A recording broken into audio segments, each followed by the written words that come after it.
Hi guys, ayan gagawa ako ng ng lumpiang Shanghai. So ayan, may pork giniling tayo diyan. Tapos haluan ko lang yan siya ng mga vegetables. Pero ang una kong gagamitin is gagrind ko muna ang ating mga vegetables. Kaya tulad ng carrots, ganun. Pero unahin ko muna yung bawang.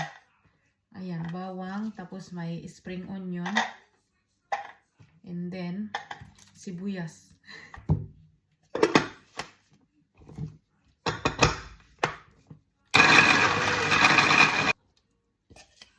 Carrots.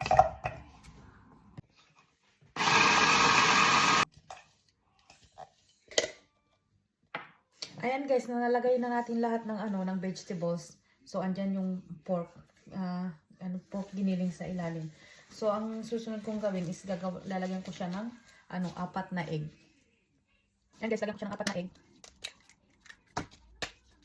Tapos saka natin siya halu-haluin. Di ba?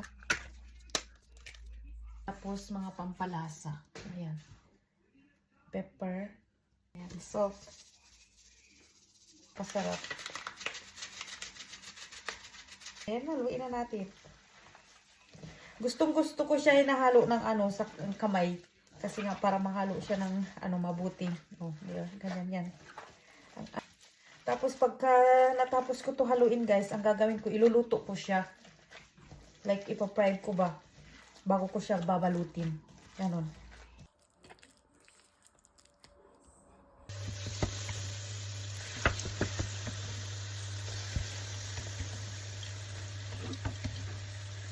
Ako ko siya binabalot kasi nga kapag hindi ko siya niluto, tapos pag nilagay ko sa ref, nabubulok siya, umaasim.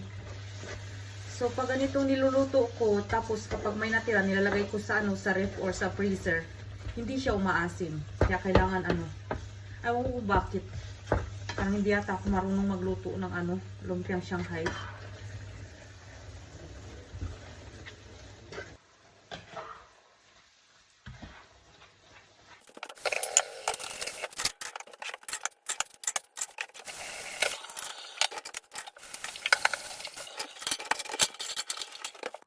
Ayan guys, okay na yan. Hintayin na lang natin na lumamig. As you can see, marami siyang tubig. So, i-strain natin yan bago natin ibalot.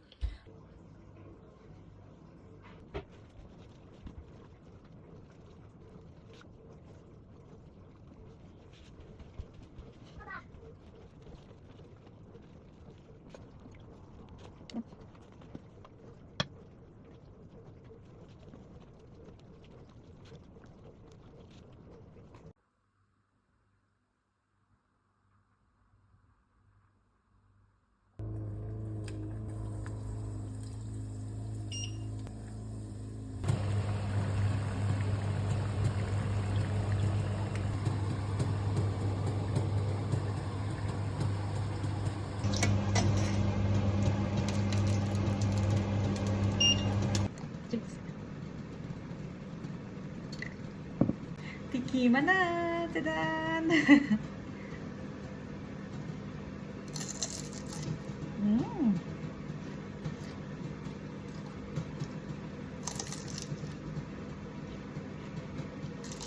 Mm.